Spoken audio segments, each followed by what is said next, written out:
Seiten der Gegenwart, der Podcast von Surkamp Verlag und dem jüdischen Wochenmagazin Tachles, präsentierten diese Ausgabe ein Gespräch mit dem israelischen Autor Amir Tibon. Surkamp-Verleger Jonathan Landgrebe sprach mit ihm im September über sein neues Buch Die Tore von Gaza. Tibon lebte mit seiner Familie bis zum Hamas-Angriff vom 7. Oktober 2023 im Kibbuz nach Fania Oz an der Grenze zum Gazastreifen. Das Buch ist ein Protokoll der brutalen Massaker der Hamas und erzählt auf einer zweiten Ebene zugleich die konfliktbehaftete Geschichte Israels und seiner Nachbarstaaten. Das Gespräch geben wir wieder in englischer Sprache. Herzlich willkommen, liebe Gäste. Wir befinden uns nicht nur saisonal in einer stürmischen Zeit, politisch an allen Ecken und Enden. Unsere Aufmerksamkeit wird gefordert für Wahlkampf und die Wahlen in Deutschland, in den USA, für den herrschenden Krieg in der Ukraine und in Russland, für die Bundestagswahlen im nächsten Jahr, drohende Eskalationen zwischen China und Taiwan, schwierige politische Debatten an allen Ecken und natürlich insbesondere auch für den andauernden Krieg in Israel, in und um Israel. Und dieser Krieg steht im Mittelpunkt der heutigen Blauen Stunde. Wir nähern uns dem Jahrestag des 7. Oktobers, der in Israel und im politischen Gefüge der ganzen Welt so viel verändert hat. Und ich freue mich sehr, dass wir heute Amir Tibon zu Gast bei uns haben, der hier zu meiner Rechten sitzt.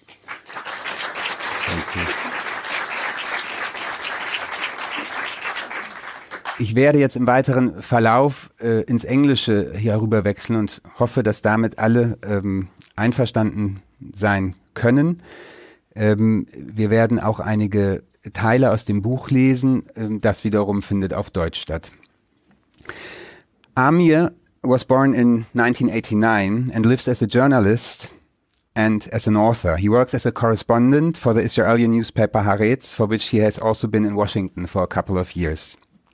In 2017, he published the book The Last Palestinian, The Rise and Reign of Muhammad Abbas, the first biography of him. I also wish to say already at this point that Amir's great-grandfather was Werner Kraft, a German-Israeli librarian, important literary scholar, writer and poet of Jewish origin, friend, among others, of Walter Benjamin and Gershom Scholem, whose autobiographies were published in 1973.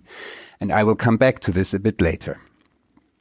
Amir has written this brilliant book, which we are talking about this evening, and which is in these days and weeks being published in Israel, in the United States, and here in Germany in the coming days. The Gates of Gaza, written in the few months after October 7th, and in such impressive way has interwoven in the style of a reportage the happenings around October 7th and the history of Israel. Chapter by chapter, he tells us the thrilling story of October 7th and how his wife Miri, his small daughters Galia and Carmel, were rescued, and in between we hear the history of Israel from 1953 until today. Welcome, Amir, again. Thank you very much for coming. My pleasure. Thank you for the invitation. We would, for a start, have a first section read by Johanna Polley, who is here today to read the sections in German. And the book has been translated by Ursula Köhmen, who's here today as well. Thank you very much for this great translation. And Ami has written this book in such a short time, and she has followed up in translating it in a very short time. So I would say we directly jump into the first section of the book. Sie sind hier.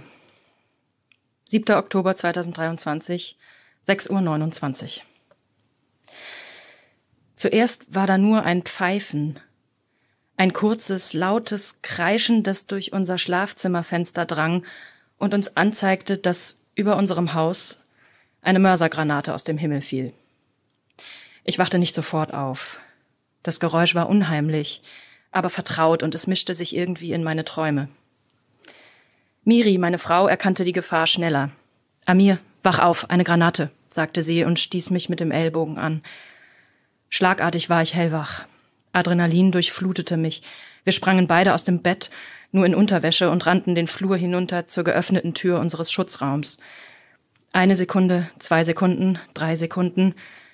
Wir erreichten das Zimmer und schlossen die schwere Eisentür hinter uns. Kaum waren wir in die Dunkelheit gehüllt, erschütterte eine schwere Explosion das Haus. Wir hatten es gerade rechtzeitig geschafft. Der ersten Explosion folgte eine zweite, eine dritte und dann immer mehr. Es war ein Sperrfeuer. Ein schwerer, tödlicher Regen, der ringsum auf uns niederprasselte. »Hast du einen Alarm gehört?« fragte ich Miri und flüsterte dabei in die Leere des verdunkelten Raumes.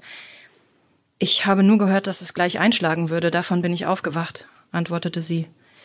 Keine Sirene war ertönt, nur das Pfeifen hatte uns gewarnt. Wir kamen gerade wieder etwas zu Atem, als wir die Erschütterung einer weiteren nahen Detonation spürten, dann noch einer. Ich schaute auf meine Armbanduhr und sah, dass 5 Minuten vergangen waren, seit wir in den Raum gerannt waren, und die Bombardierungen hatten nicht nachgelassen. Zum ersten Mal, seit wir aus dem Bett gesprungen waren, blickte ich auf mein Handy, das ich aus dem Schlafzimmer mitgenommen hatte. Ich wollte wissen, was vor sich ging, in unserer Gemeinde, in unserer Region, in unserem Land. Ganz offensichtlich war es etwas Außergewöhnliches.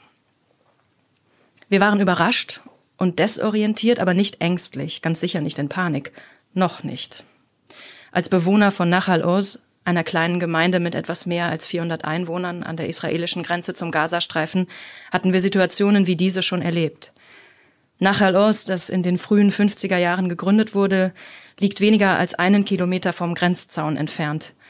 Damit ist es offiziell die nächstgelegene Gemeinde zur palästinensischen Küstenenklave, die sich nördlich der ägyptischen Grenze entlang des Mittelmeers erstreckt. Nach ist von grünen Feldern und wunderschöner Natur umgeben, aber in den vergangenen Jahrzehnten wurde es zu einem der am heftigsten bombardierten Orte in Israel. Terrorgruppen aus Gaza haben Tausende von Raketen auf die Region abgefeuert. Wer hier lebt, gewöhnt sich an gelegentlichen Raketen- oder Mörserbeschuss. Anders als die meisten Gebiete in Israel, die sich unter dem Schirm des Raketenabwehrsystems Iron Dome befinden, genießt Nach keinen solchen Schutz. Es liegt so nah an Gaza, dass die automatische Abfangvorrichtung des Systems nicht genug Zeit hat, den Flugweg der Rakete zu berechnen. In jedem Haus in Nach, ebenso wie in allen anderen Gemeinden entlang der Grenze zu Gaza, gibt es ein besonderes Zimmer, einen oberirdischen Bunker aus massivem Beton, der einem direkten Einschlag einer Mörsergranate und auch bestimmten Typen von stärkeren Raketen standhalten soll. Außerdem verfügt dieses Zimmer, der Schutzraum, in den wir an diesem Morgen gerannt sind, über eine Metallplatte, mit der das Fenster von außen abgedeckt werden kann, um zu verhindern, dass Schrapnelle in den Raum eindringen. Auch die Tür ist schrapnellsicher. Dieser standardisierte Schutzraum hat eine klare Sicherheitsfunktion, doch die meisten Familien an der Grenze nutzen diesen Raum zu einem anderen Zweck. Hier gehen unsere Kinder abends schlafen. Nach liegt so nah an Gaza, dass man im Fall eines Mörserbeschusses auf die Gemeinde nur 7 Sekunden Zeit hat, um sich in Sicherheit zu bringen. Hält man sich gerade im Haus auf, bedeutet das, in den Schutzraum zu rennen und die Tür zu verschließen. Für Familien mit kleinen Kindern liegt die Entscheidung auf der Hand. Findet ein Angriff nachts oder frühmorgens statt, ist es bedeutend einfacher, wenn die Eltern ins Zimmer ihrer Kinder rennen und nicht umgekehrt. Noch schienen sich unsere Töchter von dem ganzen Drama nicht stören zu lassen. Galia, eine blonde, blauäugige 3,5-Jährige, schlummerte weiter friedlich mit ihrer Lieblingspuppe im Arm. Ihre kleine Schwester Carmel, 1 Jahr und 9 Monate alt, hatte kurz den Kopf gehoben und uns aus verschlafenen grünen Augen angeblinzelt, als wir ins Zimmer geeilt kamen. Doch dann fand sie ihren Schnuller wieder und kehrte zurück in ihre Träume. Es war nicht das erste Mal, dass sie eine solche Situation erlebten.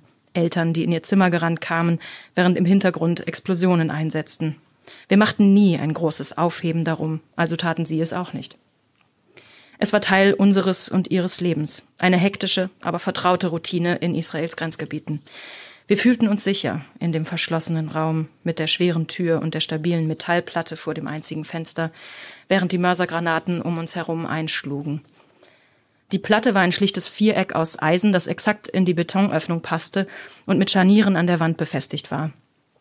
Normalerweise zogen wir sie nicht vors Fenster, damit unsere Mädchen Sonnenlicht und frische Luft in ihrem Zimmer genießen konnten. Aber im Ernstfall ließ sie sich in Sekundenschnelle zuschieben, um das Fenster abzudecken, so wie wir es an diesem Morgen machten, sobald wir den Raum betreten hatten. Bei geschlossener Tür und mit der Platte vor dem Fenster war es im Inneren des Zimmers stockfinster. Doch wir nutzten unsere Handys als Lichtquelle und ließen uns nun auf dem Fußboden nieder, um das Bombardement abzuwarten.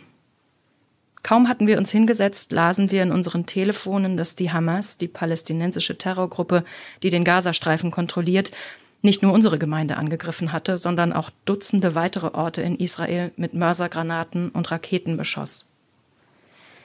Wir hofften, dass die Mädchen noch ein wenig länger friedlich in ihren Betten weiterschlafen würden. Für uns aber war die Nacht offenkundig vorbei. Wir mussten anfangen zu packen. Am Morgen, als wir uns im Schutzraum in Sicherheit brachten und die Granaten um uns herum einschlugen, gingen wir anfangs noch davon aus, dass es dieses Mal wie alle anderen Male sein würde. Wir hatten einen festen Ablauf für diese Situationen und folgten diesem routiniert, während die Explosionen unaufhörlich dröhnten. Immer wenn eine neue Welle der Gewalt ausbricht, packen wir 2 kleine Koffer mit Kleidung, Windeln, Zahnbürsten und ein paar persönlichen Dingen. Und sobald ein Moment der Ruhe einkehrt, setzen wir die Kinder in unser Auto und verlassen den Kibbuz in der Gewissheit, dass nach ungefähr 10 Tagen ein Waffenstillstand verkündet wird und wir nach Hause zurückkehren und unser normales Leben wieder aufnehmen können. Während Miri Kleidung für die Mädchen heraussuchte, warf ich einen Blick in die Chatgruppe unserer Nachbarschaft, schrieb eine kurze Nachricht und fragte, ob es allen gut ging. Hat Israel gestern Nacht ein Attentat auf irgendeinen bedeutenden Mechabel in Gaza verübt? Fragte eine Nachbarin und verwendete das hebräische Wort für Terrorist. Was sonst, rätselte sie, könnte die Ursache für dieses anscheinend nicht enden wollende Sperrfeuer von Mörsergranaten und Raketen sein? Ein stärkeres Bombardement als je zuvor, seit wir in den Kibbuz gezogen waren. Ein anderer Nachbar scherzte, dies sei wohl die Antwort der Hamas auf die stundenlange Probe vom Vorabend, die den Menschen in Gaza mit ihrem Lärm wahrscheinlich auf die Nerven gegangen sei. Ich konnte mich nicht lange mit diesen Fragen beschäftigen. Die Schüsse kamen immer näher. Nun klang es so, als kämen sie von der Ringstraße des Kibbuz und damit weit innerhalb der Umzäunung von Nach Oz. Dann wurde auch in unserer Nachbarschaft geschossen, direkt vor unserem Fenster. Als wir Schreie auf Arabisch hörten, verstanden wir, was vor sich ging. Unser schlimmster Albtraum wurde Wirklichkeit. Die israelischen Verteidigungslinien, das dichte Netz von Zäunen, Überwachungskameras und anderen Sicherheitsanlagen, von denen wir immer geglaubt hatten, sie würden uns vor der Terrorarmee auf der anderen Seite der Grenze schützen, waren durchbrochen worden. Die Hamas hatte es auf uns abgesehen. Vielen Dank. Ami, when did you make the decision to write down this story? And why did you decide to write it down? I will answer in a second. I just want to say, first of all, thank you to everyone who's here. And I actually was able to follow along the reading. So, I got a word here and there. It was enough. So thank you. The decision to write the book was born in late November. Basically, October 7, the attack happened. And you now heard the first half an hour of it. It went on for much, much longer, as described in the book. And in the night hours of that terrible day, we were evacuated as a community and as a family from Kibbutz Nach Oz, our home, to a community outside Haifa in north central Israel, so much to the north of Gaza, but not north enough to be close to Lebanon, where now you have a second scene of fighting between Israel and Hezbollah. We were evacuated as a community, more than 400 people, to a kibbutz named Mishmar HaEmek, and we've been there almost a year now. They've been hosting us very generously, and I write about that in the book as well, about this whole challenge of one community adopting another. Think about 2 villages in Germany. One of them is a bit larger, let's say 1,000 people, the other is 400, and one day a disaster strikes the smaller village, and all those who survive move to the larger village now to live there for a year or 2. It comes with its own set of challenges. We were living in some dormitories that they have in that kibbutz. They sent away the kids back home, and each family from Nach Oz received a room. When I say a room, it's about the size of, where we're sitting up to the first line of chairs. It was a challenge by itself. We're a family of 4, so we got one of the smaller rooms, basically a box about this size, 4 mattresses on the floor, 1 for me, 1 for my wife, 2 for the girls. Of course, they loved it because they could roll back and forth. We enjoyed it a little less. And what really was the most difficult was that, we were a community in mourning, in grievance. I mean, we had lost 15 friends on that day, and each one of them is someone we know personally. And we had 7 hostages from our kibbutz, 7 people who were kidnapped alive into Gaza. Out of them, there were 5 women, including 2 very young, I don't know if you can call them women, basically girls, one of them 15 years old and the other 8 years old, kidnapped into Gaza. And the first month and a half after October 7 was just a living nightmare. We were trying to adjust to this new reality where we are refugees sleeping in this dorm room on mattresses on the floor. We were trying to create a routine for our 2 young daughters who went through this traumatic day. We were going from funeral to funeral of our friends who were murdered. And we were fighting for the lives of our 7 hostages in Gaza because the war had begun.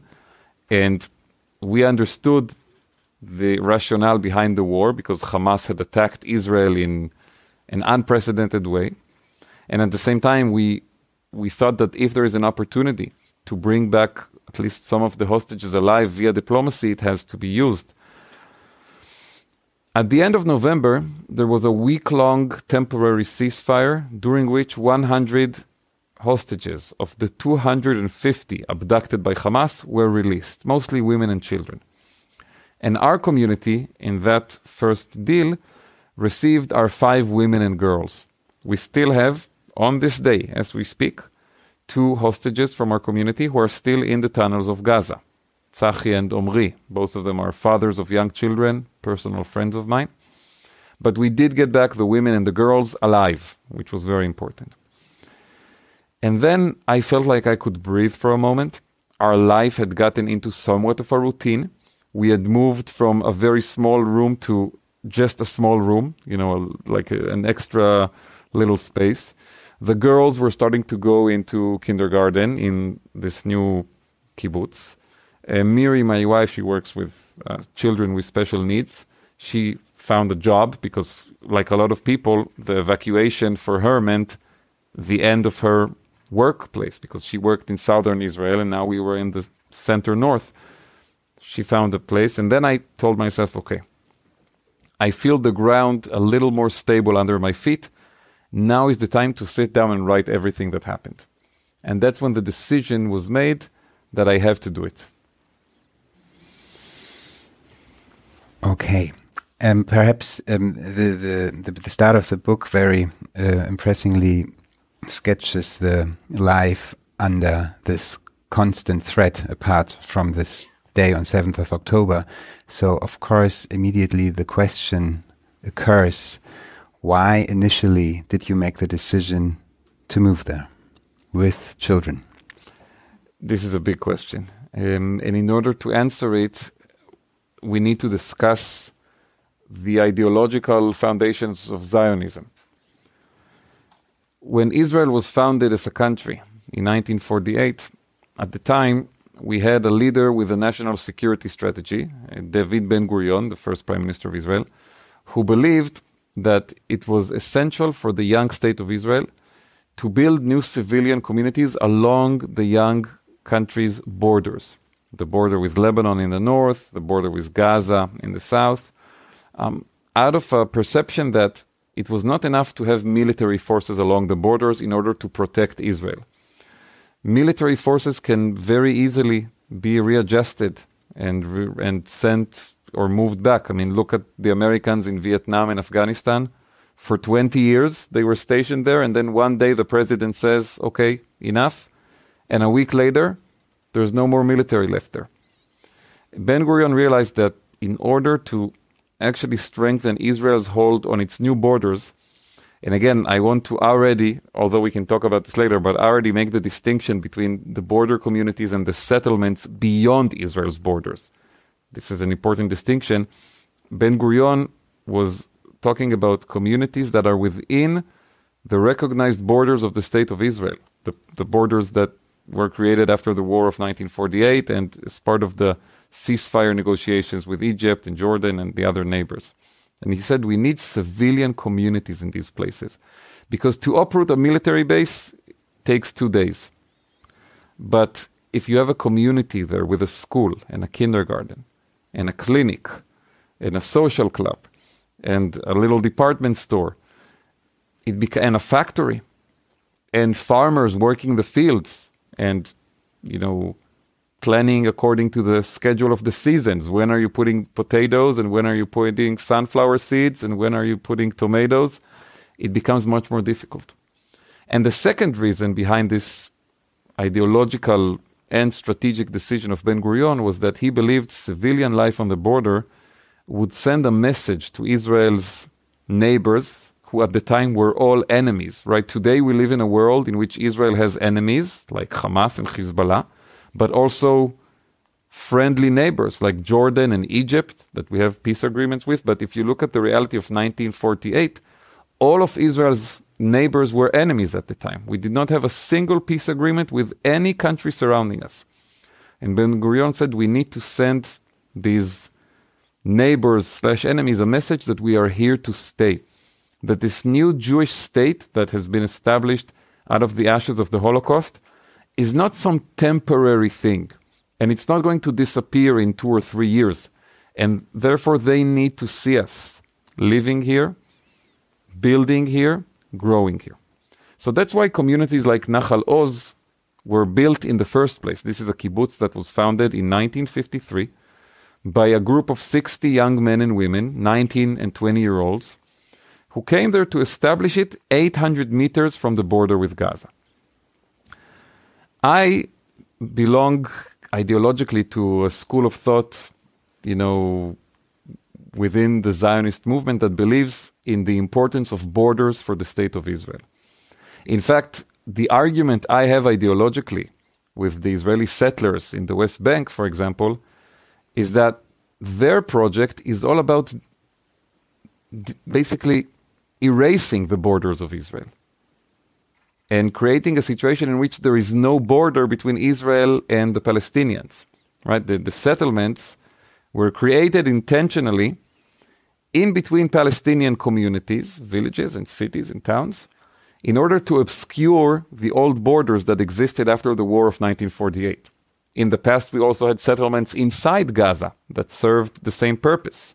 All of them were built after the Six-Day War in 1967 in an attempt to erase the borders that existed before that war. And I believe the opposite. I believe Israel needs borders. A country needs to know where it begins and ends. And a country that has no physical borders, which is the situation in Israel today in some parts of the country, can lead to a society without societal and behavioral borders, which are also very, very important. And when Nahal Oz, which is a border community across from Gaza, was under attack from Hamas during all the rounds of fighting ever since Hamas took over Gaza in 2007, we thought the right thing to do was to go and live there and support this community. And there was a specific incident which I write about in the book that was very influential in our decision. In the summer of 2014, basically a decade ago, a 4-year-old child in Kibbutz Nahal Oz was killed by a mortar launched from Gaza. His name was Daniel Tregerman, beautiful young boy. And when he was killed, we were still living in Tel Aviv. It was a national news story in Israel. Everybody heard about this boy. Everybody saw his picture. And as a result of his tragic death, about 20% of the community of Nahal Oz got up and left almost overnight. Mostly young families, young couples with children who couldn't bear the thought of the risks associated with life there. And the community was on the verge of collapse. And this is when we made the decision to move there from Tel Aviv. We said, now it's the time for us. We were young. We didn't have children yet. we said, okay, we want to do something ideological, we want to do something significant, we are moving to Nach. That was the beginning of it. Then the second thing that happened is once we got there, we just fell in love with the place. And I try in the book again and again, I hope I'm successful, to bring to the reader the beauty of the place, the richness of the soil, the colorfulness of the kibbutz and its surrounding, and to try to make the reader fall in love with the place like I did when we moved there. And there's a joke within the community, we call it the Nach Oz syndrome, because everybody knows the Jerusalem syndrome, which is a known psychiatric issue of people who come to Jerusalem with all kinds of messianic visions and do all kinds of crazy things. One can argue that it has affected politicians all across the Middle East over the years. There's also a Nach Oz syndrome of people who come to this small kibbutz on the border and fall in love with it. And I guess that's what happened to us along the way. From the ideological statement, it just became the place where we wanted to raise our children. And then you went to Washington for a couple of years, and when you came back, you directly went. Yeah, after we lived in the kibbutz for 3 years and we got married there in the summer of 2016, and this was significant because it was the first wedding in the kibbutz since the tragedy I just described of 2014. In 2017, something very unusual happened in the United States. You may remember Donald Trump became president. And the Haaretz, the newspaper I write for, offered me to go and cover the Trump administration for 2-3 years. And it was an amazing career opportunity. I took it. And by the time it was over, we were almost 3 years there, we returned to Nach Oz just when we became parents to Galia, our first daughter. And so Nach Oz, it was a choice we made twice in a way. And then we were there for 3 years until October 7. And we were raising 2 young daughters there. Our daughters loved the kibbutz, and we were very proud to be there. And maybe you look at me and you say, oh, this guy is completely crazy, but I do want to point out that during the years we were there, we were part of a trend of crazy people, because the community that was in a very deep crisis when we came there in 2014, by 2016 had rebounded and returned to itself all the demographic loss after that tragedy. By 2018, had added another 15% on top of where it was in 2014. And by 2020, when we came back from the US, there was a waiting list to move into this community. There was not enough housing for the number of people who wanted to join. And this tells you 2 things. Number one, that there are a lot of people in Israel who still share our vision of the country and our understanding of the importance of border communities. And the second, that housing prices in central Israel are out of control and people are looking for kibbutzim in weird places to move to. And I guess it's a combination of both that caused this uptick. But the kibbutz was on a trajectory of very serious growth until October 7. I mean, people kept joining, families were moving in. It was really incredible to see, and we were proud to be a small part of it. We felt like we had done our share to help this community rise from the tragedy and the crisis. We will now hear a second section that will go a bit deeper into what was happening in Israel before October 7th and the overall situation which you have just described from a personal perspective. Mitte März 2023 zerriss es Israel von innen. Netanyahu bezeichnete die Demonstrierenden als gewalttätige Anarchisten und versprach, die Justizgesetze wie geplant weiter zu verfolgen, trotz aller Einwände. Nun setzte eine präzedenzlose Entwicklung ein. Offiziere der Reservestreitkräfte kündigten an, nicht mehr zum Dienst anzutreten, sollte das Gesetz in der aktuellen Form verabschiedet werden. Das war der gravierendste Schritt der Protestbewegung. Und als immer mehr Offiziere das Ultimatum unterzeichneten, schrillten bei den führenden Militärs sämtliche Alarmglocken. Neben den Wehrpflichtigen setzen sich die israelischen kämpfenden Kräfte zu einem großen Teil aus Reservisten zusammen, Menschen, die ihren Pflichtdienst abgeleistet haben und ein ziviles Leben führen, aber jederzeit eingezogen werden können, wenn sie für militärische Missionen gebraucht werden. Für Israelis, die in Kampfverbänden oder im Nachrichtendienst dienen, ist es völlig normal, einerseits ein reguläres Leben zu führen mit einem Beruf, einer Familie und einer endlosen Liste häuslicher Verpflichtungen und andererseits zu wissen, dass sie in jedem Moment einen Telefonanruf von ihrer Einheit erhalten können und für 1 oder 2 Wochen alles stehen und liegen lassen müssen, weil ihr Land sie braucht. Die meisten Reservisten werden aufgefordert, sich für ungefähr 1 Monat im Jahr dem Militär zur Verfügung zu stellen. Ohne diese Reservisten könnte Israel die elementare Sicherheit seiner Bevölkerung nicht gewährleisten. In bestimmten Bereichen des Militärs ist die Relevanz der Reservisten besonders hoch, etwa bei der Luftwaffe, in der Piloten der Reserve mitunter im Wochentakt zu Flugeinsätzen herangezogen werden. Als der Kampf um die Justizgesetzgebung weiter eskalierte, schlossen sich tausende Reservisten aus allen Bereichen des Militärs der Gruppe von Offizieren an, die diese Aktion ins Leben gerufen hatten, und verkündeten ebenfalls, sie würden aus Protest gegen die Regierung nicht mehr bei Routineeinsätzen und Übungen erscheinen.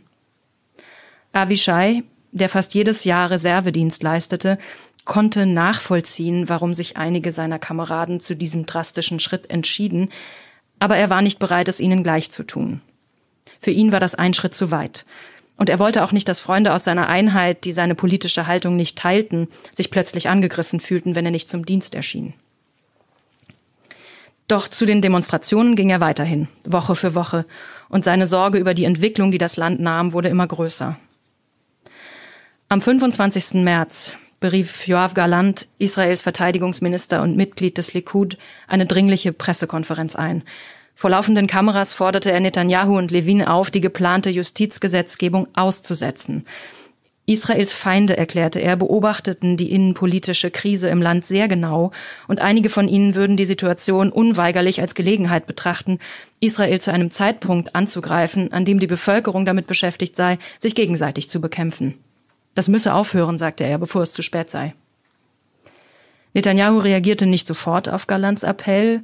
Er hielt sich übers Wochenende im Ausland auf, in London, wo sein Gastgeber, der britische Premierminister Rishi Sunak, ebenfalls seine Befürchtungen über den potenziellen Schaden zum Ausdruck brachte, den Levins Plan der israelischen Demokratie zufügen könnte. Am Tag darauf kehrte Netanyahu nach Israel zurück und ließ kurz vor 21 Uhr eine politische Bombe platzen, als er erklärte, seinen Verteidigungsminister gefeuert zu haben. Das wird langsam unheimlich, schrieb ich Avishai in einer Textnachricht kurz nach Bekanntgabe der Nachricht. Ja, antwortete er, ich befürchte, irgendwelche Schurken werden hier ihre Chance wittern. Die Iraner, die Hamas, vielleicht auch die Hisbollah. In Tel Aviv gingen in Reaktion auf die Absetzung Gallants fast 250.000 Menschen auf die Straße, blockierten Autobahnen und harrten bis 2 Uhr morgens aus. Eine solche Demonstration hatte Israel noch nie zuvor erlebt. Am nächsten Morgen, unter dem Eindruck des öffentlichen Zorns, nahm Netanyahu Gallants Rausschmiss zurück und legte das Gesetz vorübergehend auf Eis. Die Demonstranten feierten einen Teilsieg, wussten aber, dass dies nicht von langer Dauer sein konnte. Denn inzwischen sprach Ben Gvir seine eigenen Drohungen aus. Er kündigte an, die Koalition zu verlassen und damit die gesamte Regierung zu Fall zu bringen, wenn die Gesetzgebung gegen die Gerichte nicht bald wieder auf Kurs käme. Und ohne Ben Gvir verfügte Netanyahu über keine Regierungsmehrheit. Netanyahu willigte ein, mit den größten Oppositionsparteien über den Inhalt des Gesetzes zu verhandeln, aber wie schon zuvor bei seinen Gesprächen mit den Palästinensern über eine 2-Staaten-Lösung verliefen auch die Treffen mit den israelischen Kontrahenten über das Justizgesetz ergebnislos.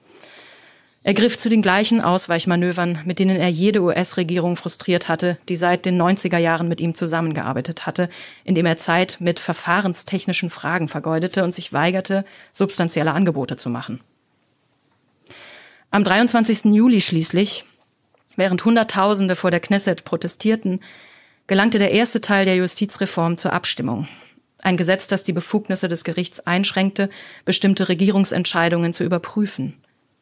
Insbesondere sollte dem Gericht die Möglichkeit genommen werden, ein juristisches Werkzeug anzuwenden, das als Verhältnismäßigkeits- oder Angemessenheitsprinzip bekannt ist und über Jahrzehnte hinweg genutzt worden war, um zu bewerten, ob eine Entscheidung der Regierung äußerst unangemessen war und deshalb nicht zur Umsetzung gelangen sollte. Die Protestierenden fürchteten, dass Netanyahu den Generalstaatsanwalt, der mit dem laufenden Gerichtsverfahren im Korruptionsverfahren gegen den Ministerpräsidenten betraut war, nach der Abschaffung dieses Rechtsgrundsatzes entlassen könnte, um an seiner Stelle eine ihm treu ergebene Person zu ernennen, die die Verfahren gegen ihn einstellen würde. Solange die Angemessenheitsklausel galt, hatte das Gericht die Möglichkeit, ein solches Albtraum-Szenario für die israelische Demokratie abzuwenden. Ohne dieses Werkzeug hätte Netanyahu freie Bahn, diesen Albtraum selbst zu verwirklichen. In der Knesset versuchte Galland verzweifelt, Levin davon zu überzeugen, die Abstimmung zu stoppen und ein paar zusätzliche Tage für Verhandlungen zu gewähren. Er appellierte an Netanyahu, im Interesse der nationalen Sicherheit zu intervenieren und mahnte erneut, die Feinde des Landes würden alles genau beobachten. Doch der Ministerpräsident, der direkt neben ihm saß, ignorierte seine Bitten. Die Abstimmung fand wie geplant statt. Nach der Verabschiedung machten Likud-Abgeordnete ein Jubel-Selfie im Plenarsaal.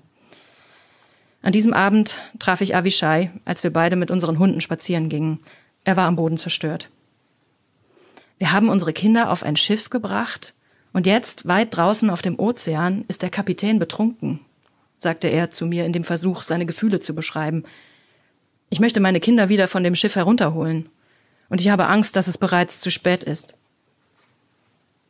Am letzten Septemberwochenende warnte mein Kollege Amos Harel, der langjährige Experte für Verteidigungsangelegenheiten bei der Haaretz, in seiner Kolumne: Israel ist anscheinend gerade dabei, sich selbst von der irrigen Annahme zu überzeugen, dass die Hamas zu einer langfristigen Ruhe bereit ist. Ich las seine Kolumne und verstand seinen Ansatz, doch meines Erachtens schienen ihn die Ereignisse vor Ort dieses Mal zu widerlegen. Am Montag, den 2. Oktober, war wieder Ruhe an der Grenze eingekehrt. In Israel wurde gerade Sukkot gefeiert und bis Simchat Torah, dem darauffolgenden Festtag im jüdischen Kalender, waren es nur wenige Tage. Auf der palästinensischen Seite der Grenze fanden, anders als in den vergangenen Wochen, an diesem Nachmittag keine Demonstrationen statt. Das Wetter war wunderschön, sonnig am Morgen, ein paar Wolken waren für den Nachmittag angesagt, typisch für den Herbstanfang im Süden Israels. Es war einer dieser Tage, die mich daran erinnerten, warum wir uns ursprünglich dazu entschieden hatten, hier zu leben. Miri und ich waren beide zu Hause mit den Mädchen, als Avishai mir eine Textnachricht mit angepinntem Standort schickte. Er und Brit waren mit ihren Kindern zu einem großen Baumwollfeld außerhalb von Nach ausgefahren, das zwischen dem Kibbuz und dem Grenzzaun liegt, nur 250 Meter von Gaza entfernt. Ich kannte das Baumwollfeld. Zu dieser Jahreszeit sah es wie ein ruhiger, weißer Ozean aus. Lass uns zu ihnen fahren, sagte ich zu Miri. Die Mädchen werden ihren Spaß haben. Wir fuhren in die Felder und einige Minuten später entdeckten wir Avishais weißen SUV. Nicht weit davon entfernt saß die Familie Edri auf einer blauen Picknickdecke. Wir stiegen aus und gingen zu ihnen, teilten unsere Snacks und beobachteten unsere spielenden Kinder zwischen den strahlend weißen Baumwollkapseln. Der Grenzzaun erstreckte sich nicht weit entfernt von uns, eine graue Linie aus Metall vor blauem Himmel. Deutlich konnten wir eine Hamas-Stellung auf der anderen Seite der Grenze erkennen, direkt gegenüber. Ein kleines Gebäude mit abgedunkelten Fenstern, ringsum lagen Sandsäcke. »Glaubst du, jemand da drin beobachtet uns jetzt gerade?« fragte Miri. »Wahrscheinlich«, antwortete ich. Graue Wolken zogen vom Mittelmeer herauf und über uns hinweg. Zum Glück wanderten sie weiter nach Osten, in Richtung der Wüste Negev und weiter nach Jordanien, ohne einen Tropfen abzuregnen. Die Mädchen hatten sich inzwischen von der Baumwolle abgewendet und waren in das daneben liegende Feld gelaufen, auf dem bald Kartoffeln gesetzt werden würden, das aber im Moment unbestellt war. Sie begannen von einer Furche zur nächsten zu hüpfen, sangen vor sich hin und wollten, dass ich ihnen dabei zusah, wie sie stolperten und lachten. Um 17:38 Uhr schoss ich ein Foto, auf dem Galia und Carmel von hinten zu sehen sind, beide blicken in den Horizont, um sie herum nur die Weite der offenen Felder. Sie wollten gerne noch dort stehen bleiben. Weiter die Welt betrachten, das Land, die Wolken, eine entfernte Baumgruppe. Doch es wurde langsam dunkel und wir mussten nach Hause. »Kinder, es ist Zeit zu gehen«, sagte ich. »Wir kommen bald wieder. Versprochen.« So this was on the 2nd of October, and your book describes in detail everything that happened politically in this time before the attacks. So do you think indeed that these attacks have only been possible because of the situation in Israel in the year before and the latest moves of the Netanyahu government? First of all, I have to say the last page that you read now is my favorite in the book, because it describes, in a way, the dream that was broken. And I like to cherish that memory of that afternoon in the cotton field. I think Hamas always had a motivation to murder Israelis. This is not new. This is an organization that has been devoted to the murder of Israelis since its creation in the late 1980s. And even when other important factions of Palestinian politics tried to engage in dialogue and negotiations with Israel during the Oslo process years and the creation of the Palestinian Authority, Hamas tried to play spoiler by murdering Israelis, blowing up buses in Tel Aviv and Jerusalem in an attempt to blow up the peace process, which eventually they succeeded with the help of some fanatics on our side, like the murderer of Prime Minister Rabin.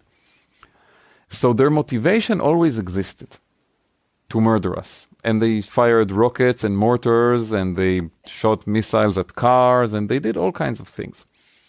But this grand plan that they executed on October 7, this is something they planned for several years, and their decision to execute it on October 7 was not coincidental, because, and here I will quote Prime Minister Netanyahu, when he was in the opposition and others were in government and they dealt with security problems created by our enemies, he would always say, the enemy smells weakness.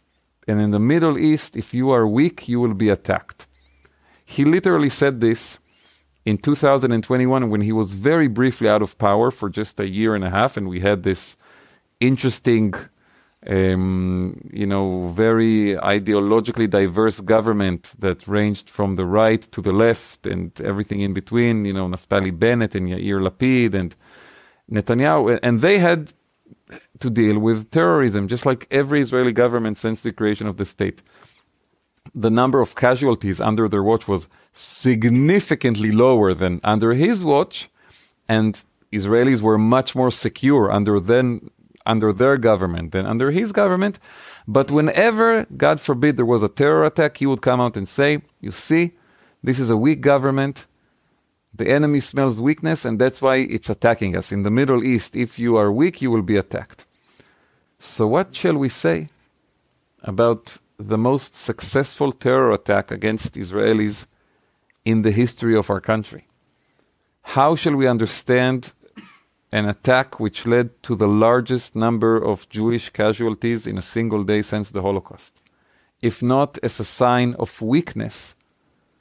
And this government spent its entire first year in power creating an internal struggle, internal rift within Israeli society as part of an attempt for a power grab, instead of preparing the country for the scenario of a war on several fronts, which is what we've been facing since October 7. And this is a massive failure. And by the way, if you don't believe me, listen to the words of Yahya Sinwar, the leader of Hamas, because he spelled it out very clearly. He said, 10 months before October 7, we will have a major confrontation with this far-right government in Israel. We are going to flood Israel with our fighters. We're going to have an attack like never before. And this is what he did. And I think he realized Israel was weak, Israel was divided, and this was his time to act.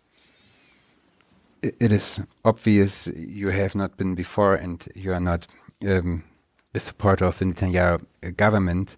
And so after October 7th happened, it was Joe Biden who came to Israel, and because of the story of you and your father, you were invited in a very small group of people to talk to him and to express what you wish to transfer to him, and perhaps also what you wish to do.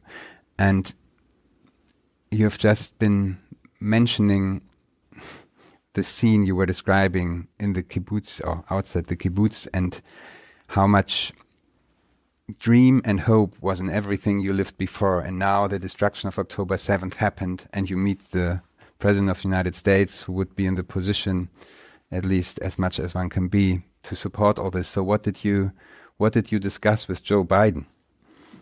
I write about it in the book, in the almost last chapter. And this was a very special situation. The American embassy in Israel invited 12 Israelis who were personally impacted by October 7 to meet the president when he came to Israel on October 17, I think it was, just 10 days after.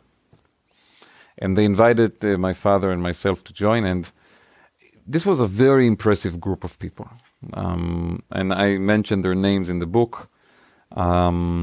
People who had lost their loved ones on October 7, people who fought terrorists on October 7, people who had terrorists in their home and somehow managed to get out alive. And I did not want to take a lot of time from the others in the group because I felt people had very important things to say. So I decided that for me, the top priority in that meeting was to encourage the president to do everything he can to get the hostages back. Because I realized early on that if we trust our own government on the issue of the hostages, we may not get the results we wish for because the government was in a state of shock after October 7 and deep dysfunction. And it seemed like Biden was the responsible adult. He deterred Iran from entering the war against Israel, which was a very significant moment. Because if Iran had entered full force on October 8, this would have developed into a regional war with tens of thousands of casualties. And when Biden told them, if you remember, he said, don't. This was a very important moment.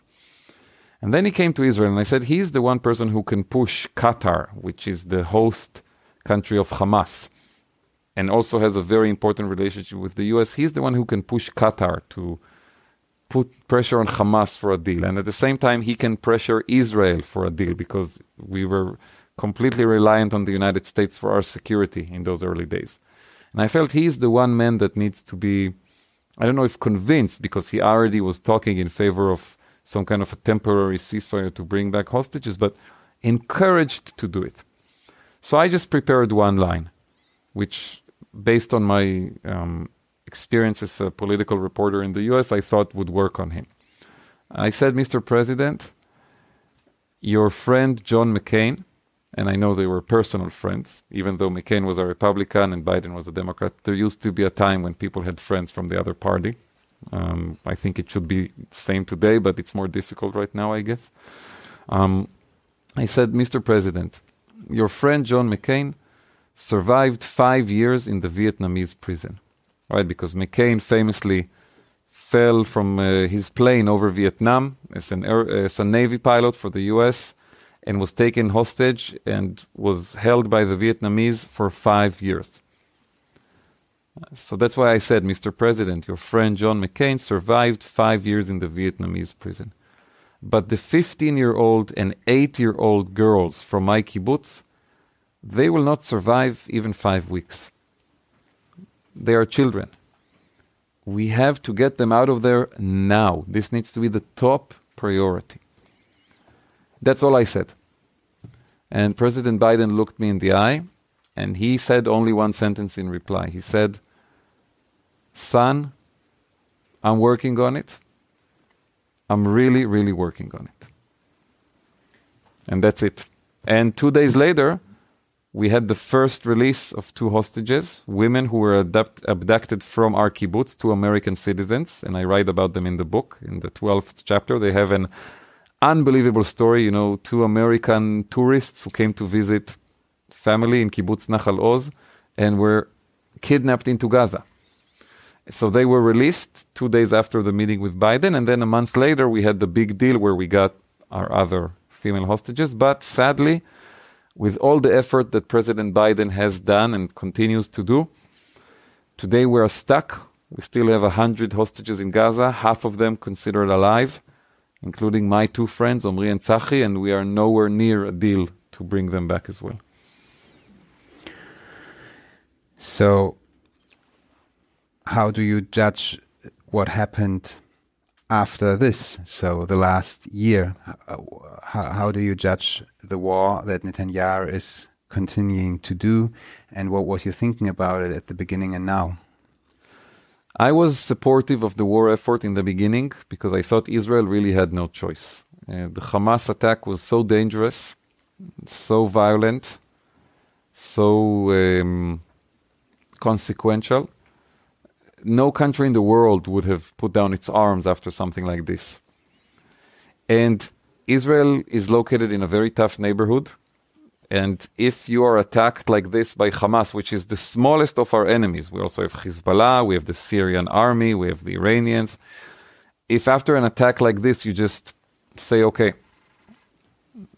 you beat me this time, that is a strong sign of encouragement for the others to do the same. And that was really an existential threat to the very, survival of the country.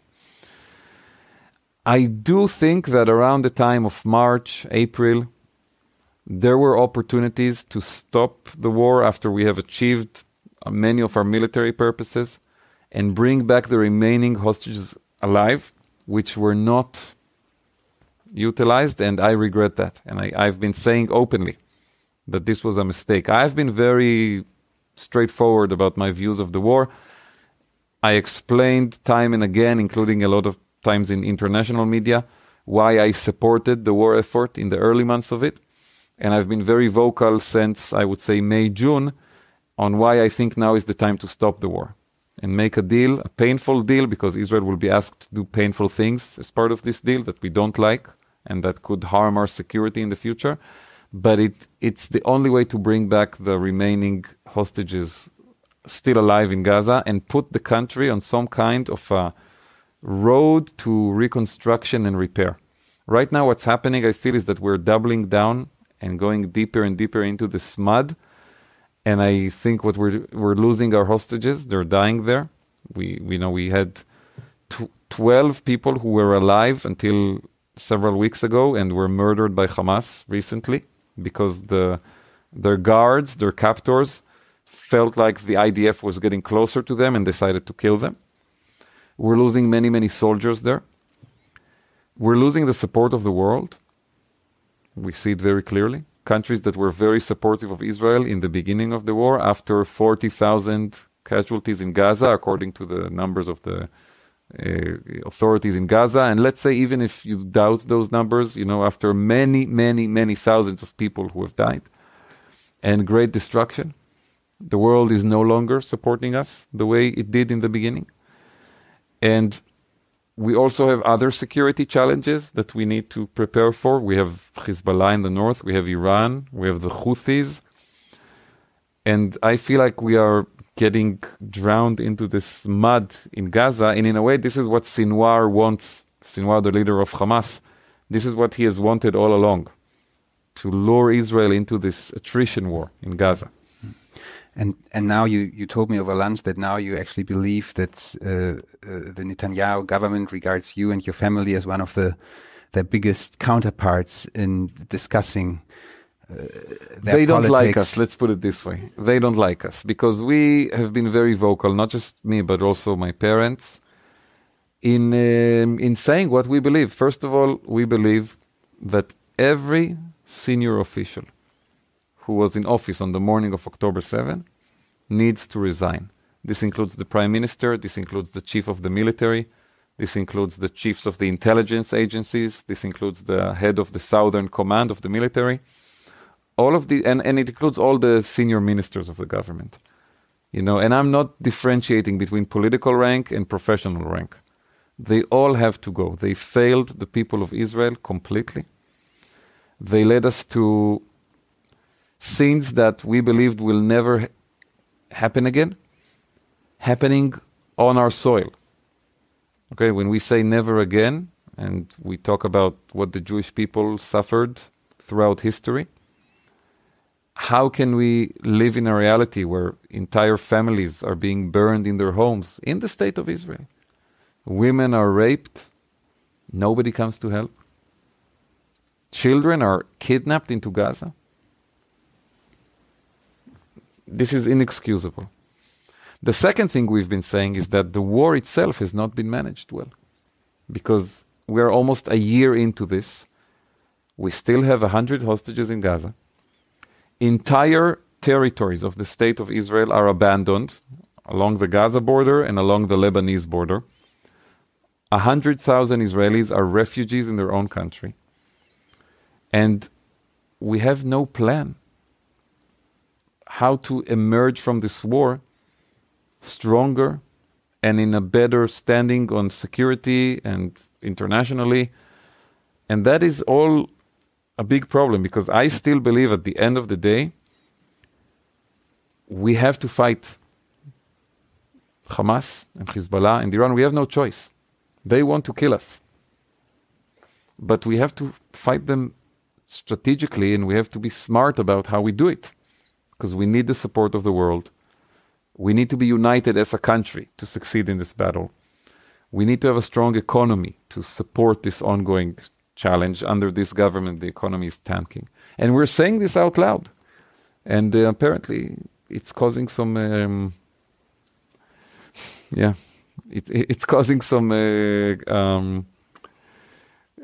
let's say, disappointment, I don't know, frustration for the people in charge. But we're going to continue saying it, because this is the patriotic thing to do. We're speaking out of love for the country. And is there capacity within Israel to see the amount of destruction done in Gaza? Yeah. This is a very tough question, and I'll be very honest about it. Israelis are in a deep state of shock and trauma. And we are still there, even though it's been almost a year. That is ongoing. We are scarred and bruised and shocked to the core by the brutality of October 7. And when you are busy with your own wounds, it is very difficult to see the wounds of the other side, especially if that other side is perceived as the side that attacked you and caused your wounds. Now, I understand logically that a civilian in Gaza who had lost their home or had lost a family member now, they did not initiate the Hamas attack on October 7. Maybe they supported it in their heart, maybe they celebrated over it, I don't know. We saw very disturbing pictures of people, hundreds of people celebrating in the streets, while the body of Shani Luk, a young girl who went to the party, the Nova party, and was murdered and kidnapped into Gaza, people were celebrating as her dead body was paraded in the streets. I understand that a person who's a civilian, who's now hurt because of this war, is not responsible for this. And I understand the criticism that is being directed toward Israel over the casualty and the destruction. But if you ask me if Israelis right now have a place in their hearts, not in their logical thinking, in their hearts for this, honestly, most Israelis don't. Because we are still dealing with our own trauma. We still have 100 of our people over there in these tunnels underground with no air, no food, no light, for an entire year now. And I believe we will need, and I write about it in the book, I write about it in the last chapters of the book, we will have to come to terms with this issue as well. We will not be able to avoid it. The destruction, the suffering on the other side will have to be part of the collective, I don't know the right word to use, but the collective processing that we will have to do as a society over this war. But right now, the emotions are still very hot, and the pain is still very strong, and most people don't feel like they have a capacity for this. We come to a third section at this point, which... Ich empfand ein Gefühl wachsenden Grauens in unserem Schutzraum. Seit mehr als 6 Stunden waren wir diesen Strapazen ausgesetzt und es schien immer nur schlimmer zu werden. Ein Ende war nicht in Sicht. Carmel fing auf der Suche nach einer Beschäftigung an, in der Dunkelheit auf und ab zu laufen. Dann trat sie auf einen Gegenstand, den ich nicht sehen konnte, fiel hin und begann zu weinen. Zum ersten Mal an diesem Morgen. Ich nahm sie in meine Arme, drückte sie fest an mich und half ihr, sich wieder zu beruhigen. Sie schmiegte sich noch ein paar Minuten an mich und dabei bemerkte ich, dass sie müde schien. Ich legte sie in Galias Bett, wo ihre Schwester bereits lag, und die beiden schliefen rasch nebeneinander ein. Fast umarmten sie sich, erschöpft vor Angst und Hunger. Als die Mädchen eingeschlafen waren, konnten Miri und ich endlich ein bisschen loslassen. Bis dahin hatten wir beide mit aller Kraft Ruhe bewahrt, da wir wussten, dass auch das kleinste Anzeichen von Verzweiflung von einem von uns die Mädchen nur noch mehr verängstigen würde, als sie es ohnehin schon waren. Doch nun kamen die mühsam unterdrückten Gefühle an die Oberfläche, die Angst, die Wut, die Reue. Flüsternd, um die Mädchen nicht aufzuwecken, sagte ich zu Miri, es sei alles meine Schuld. Es war meine Idee gewesen, hierher zu ziehen, und nun mussten wir vielleicht sterben. Ich hätte uns nie an diesen Ort bringen dürfen, sagte ich. Miri versuchte mich zu trösten. Sie erwiderte, es sei unsere gemeinsame Entscheidung gewesen, nach zu kommen. Und sie versicherte, sie liebe das Leben im Kibbuz und unsere Töchter hier aufwachsen zu sehen. Wir beide haben diesen Ort ausgewählt, erinnerte sie mich. Dann sagte ich noch zu Miri, wie stolz ich auf sie sei, als Mutter, als Partnerin und als Freundin.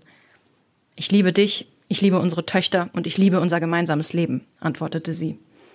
Wir waren uns bewusst, dass dies möglicherweise die letzten Worte waren, die wir zueinander sagten. Dann kehrte mein Handyempfang noch einmal kurz zurück. Auf dem Display erschien eine Nachricht von meiner Mutter. Dein Vater nähert sich euch. Meine Eltern hatten ihre Wohnung in Tel Aviv um 7:30 Uhr verlassen, ungefähr eine Stunde nach dem ersten Raketenalarm in der Stadt. Nachdem ihr ruhiger Morgen am Strand von den Bombardierungen und der Nachricht, dass sich Terroristen vor unserem Fenster befanden, beendet worden war, waren sie nach Hause geeilt, noch nass und voller Sand, um sich zu organisieren, bevor sie sich auf den Weg in unsere Richtung machten, unschlüssig, was genau sie tun würden, aber in der Gewissheit, dass sie irgendetwas tun mussten. Obwohl mein Vater Noam 2014 aus dem Militär in den Ruhestand verabschiedet worden war, hatte er immer noch seine Uniform mit den gut erkennbaren Generalmajor-Insignien zu Hause, aber er war so in Eile, dass er nicht daran dachte, sie anzuziehen. Stattdessen hatte er sich schnell Jeans und ein schwarzes T-Shirt übergeworfen. Auf dem Weg aus dem Haus hatte er seine Pistole genommen und sie geladen. Dann waren er und meine Mutter, die sich genauso eilig umgezogen hatte, nach draußen zu ihrem grauen Grand Cherokee Jeep gerannt. Mein Vater hatte vorgehabt, alleine nach Oz zu fahren, aber meine Mutter Gali hatte darauf bestanden, ihn zu begleiten. Wenn sie führe, erklärte sie ihm, könne er besser Textnachrichten schreiben und mit Leuten aus dem Militär telefonieren, in der Hoffnung, einem von ihnen würde es gelingen, Verstärkung in den Kibbuz zu schicken, falls sie noch nicht auf dem Weg war. Zu diesem Zeitpunkt hatten die beiden noch keine Vorstellung davon, wie groß und effizient der Überraschungsangriff der Hamas gewesen war und wie sehr die IDF taumelte.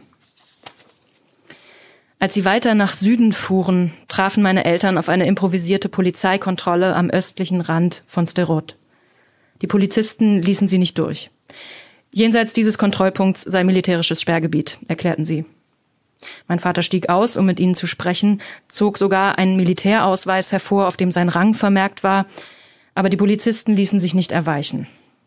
Einer von ihnen versuchte meinen Vater zu beruhigen und sagte, er als General im Ruhestand müsse doch wissen, dass jede Menge militärische Streitkräfte hier im Einsatz sind, sie kümmern sich darum. Mehr als alles andere war es dieser letzte Satz, der meine Eltern davon überzeugte, dass sie die Angelegenheit selbst in die Hand nehmen mussten. Es war jetzt nach 9 Uhr und mein Vater hatte von seinen Kontakten beim Militär immer noch keine Rückmeldung über die Situation in nach Oz erhalten. Seine Gespräche mit Eitan und mir hatten ihn zutiefst beunruhigt. Wenn er eines sicher wusste, dann, dass sich niemand darum kümmerte, wie der Polizist behauptete. Am südlichen Rand von Sderot, nördlich von der Kreuzung der Landstraßen 232 und 34, den beiden wichtigsten Verkehrsadern in der Grenzregion, stießen meine Eltern auf einen zweiten Kontrollpunkt. Dieses Mal fuhren sie einfach durch. Die Polizisten richteten die Gewehre auf den Jeep, doch meine Mutter öffnete das Fenster und rief, wir sind Israelis, unsere Familie sitzt in nach Oz fest, wenn sie wollen, können sie uns erschießen. Die Polizisten nahmen die Waffen herunter und meine Mutter preschte vorbei. Nun befanden sie sich an der Sha'ar-Hanegev-Kreuzung, wo sich die Landstraße 232 und die 34 kreuzen, etwa 13 Kilometer von nach Oz entfernt. Meine Mutter bog links ab auf die 232, die Straße, auf der Bar und Leor zuvor versucht hatten, vom Musikfestival zu fliehen. Dann hielt sie mitten auf der Straße an. Sie konnte nicht glauben, was sie vor sich sah. Es war ein biblisches Szenario. Die Straße war übersät mit Leichen. Nicht eine oder zwei, Dutzende von Leichnamen. In den Autos, neben den Autos, am Straßenrand, mitten auf der Straße. Leichen von israelischen Bürgerinnen und Bürgern und Leichen von bewaffneten Männern, manche davon israelische Soldaten und Polizisten, manche Hamas-Kämpfer. Die meisten Autos auf der Straße waren nur noch verkohlte Wracks. Einige lagen auf der Seite, andere waren noch intakt, sogar der Motor lief noch, aber niemand saß am Steuer. Mein Vater war die meiste Zeit seines Erwachsenenlebens beim Militär gewesen. Er hatte seine Laufbahn in der Spezialeinheit begonnen, 1982 im Libanon gekämpft und war später in vielen Ländern hinter den feindlichen Linien an Geheimoperationen beteiligt gewesen. Er hatte Freunde verloren, war selbst verletzt worden. Menschen waren vor seinen Augen gestorben. Doch was er an diesem Morgen sah, war anders. Ich habe noch nie so viel Tod an einem einzigen Ort gesehen, beschrieb er es später. Meine Mutter schaltete den Motor aus und sie und mein Vater saßen einen Moment nur da und starrten auf das Inferno. Mein Vater war nicht sicher, ob sie weiterfahren sollten. Offenkundig war es hier extrem gefährlich. Weiterzufahren würde bedeuten, dass auch sie auf der Straße sterben könnten, wie die Menschen, deren Leichen jetzt vor ihnen lagen. Wieder versuchte er, irgendeinen hochrangigen Militär zu erreichen, aber er kam nicht durch. Wieder versuchte er, uns anzurufen oder uns zu schreiben, erfolglos.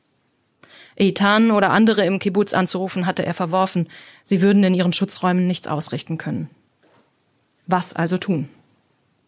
Weiterfahren und mit hoher Wahrscheinlichkeit sterben? Oder zurückfahren in Richtung Sicherheit und uns unserem Schicksal in Nachalos überlassen, in der Hoffnung, dass der Polizist am Kontrollpunkt doch Recht behielte und die IDF die Situation in den Griff bekäme? Es musste eine Entscheidung getroffen werden, so oder so. Schließlich sprach meine Mutter. Was wäre, wenn ich dir von einem Ehepaar erzählen würde, sagte sie, das sich weniger als 10 Kilometer entfernt vom Haus ihres Sohnes und ihrer beiden Enkeltöchter aufhält. Die beiden können entweder versuchen, ihre Familie zu retten, oder sie können am Straßenrand stehen bleiben und warten, bis jemand anderes etwas unternimmt. Es war eine rhetorische Frage. Aber mein Vater beantwortete sie trotzdem. Ich würde sagen, dass sie zu ihren Enkeltöchtern fahren müssen. Sie werden es sich nie verzeihen, wenn sie es nicht tun. Und das war's. Meine Mutter ließ den Motor wieder an, fuhr weiter, jetzt langsamer, weil sie den Wagen zwischen den Leichen und den ausgebrannten Fahrzeugen hindurch manövrieren musste. Aber sie und mein Vater hatten die Entscheidung getroffen. Es gab jetzt kein Zurück mehr. This is this very impressive and moving episode which leads to the rescue of you and your family through your parents, your father and others. And but perhaps we can hear a couple of words about your parents, how they are today. And you also told me today that they married has also to do with one of the authors which this publishing house loves very much, which is Amos Oz. Yes.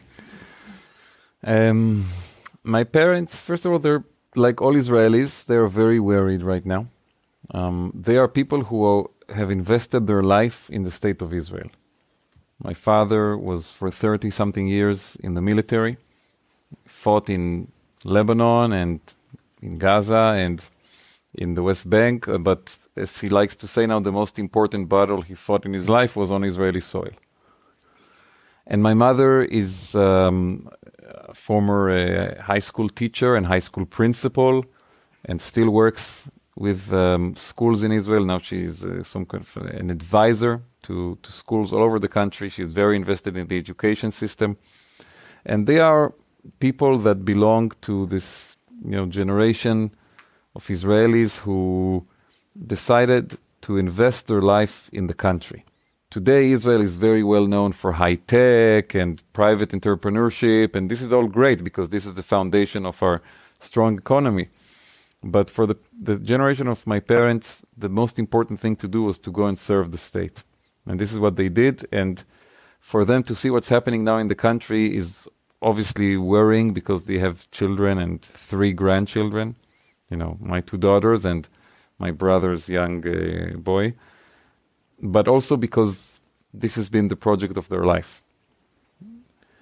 And yes, they have an interesting story, which we talked about regarding Amos Oz, the most famous and influential author in the history of the State of Israel.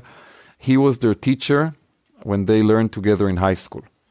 He was the philosophy teacher, and this was the time when they became a couple, and they've been together ever since. And a few decades after they studied in his philosophy class, because he taught at some public school. Amos was a very humble man, even though he was an internationally acclaimed author. He decided at some point around the age of 40 he wants to teach philosophy in high school, and not some private school, very fancy, but just a regional public school next to where he lived. And my parents were lucky to become his students. And many years later, the connection was recreated, and actually they became close friends until his death 3 years ago. I situations with him, had many interesting conversations. And on the one hand, I'm a bit happy that he died in 2019, I think actually, for 4 years, 5 now almost. I'm a bit happy that he did not get to see the collapse of his beloved state of Israel on October 7. And on the other hand, I wish sometimes he was with us, because we could have used his perspective right now.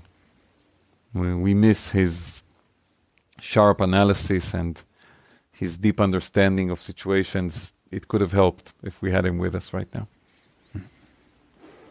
Yeah, in a couple of weeks, actually, we are publishing a small volume from Fania Oz on the situation. His daughter. His daughter on the situation in Israel. She inherited his smarts. So this leads to your parents and your family history, and I want to come to the ending of our discussion, but I don't want to forget, and this is now going up in the generations, that the story and the story of your family didn't start in Israel, but your great-grandfather, Werner Kraft, whom I mentioned at the beginning, and who was a friend of Walter Benjamin, of Gerhard Scholem, Gershom Scholem, whom he knew from very early on, and exchanged letters with him in the years 1916, 1917.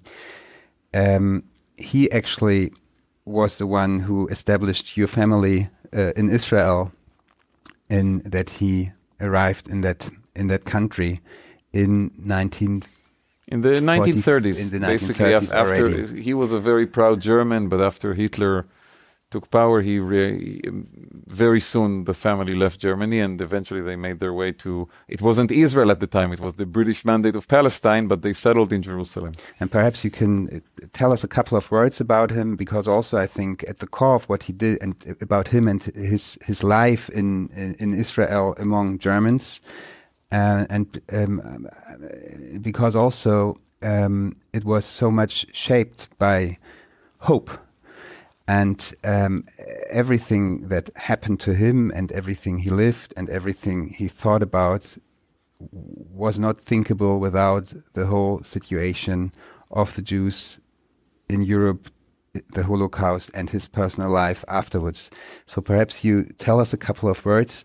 And I also show already this book, which we published in 1973, which is the autobiography of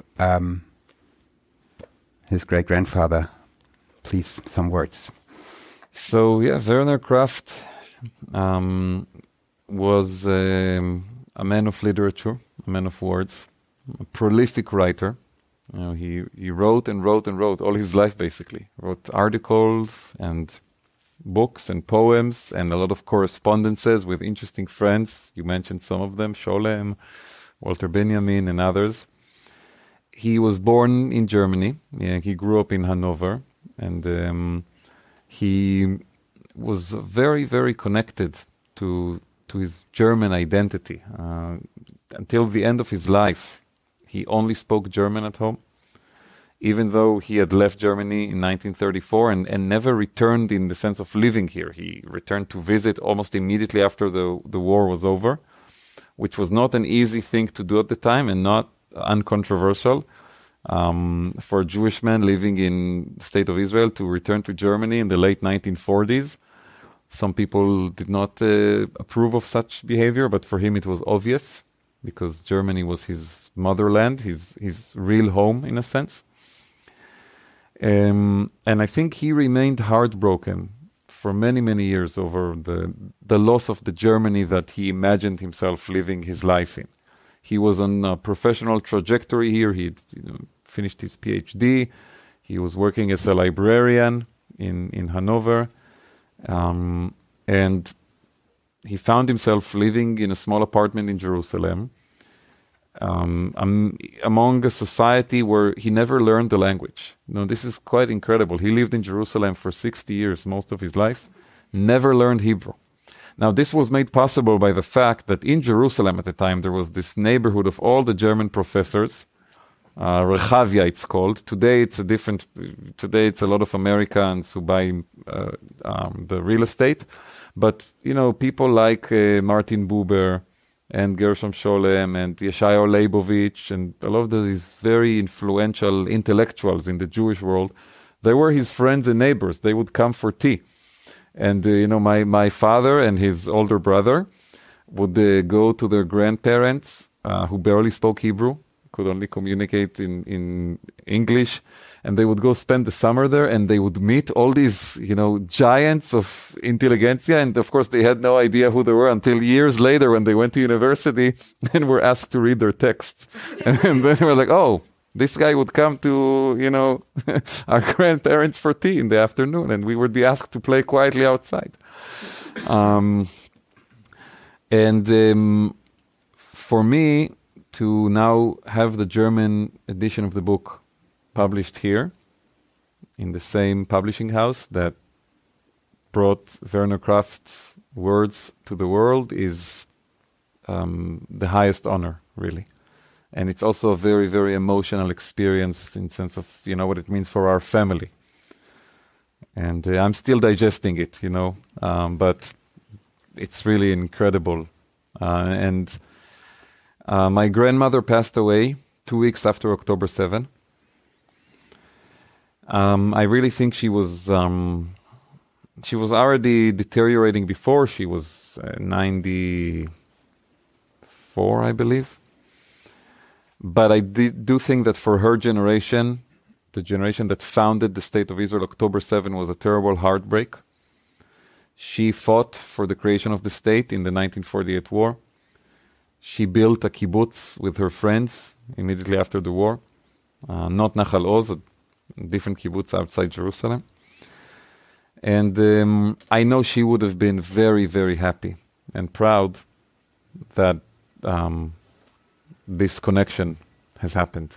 Because she, for all of her life, she had her children and her grandchildren, but honestly, the person she was most proud of was her father.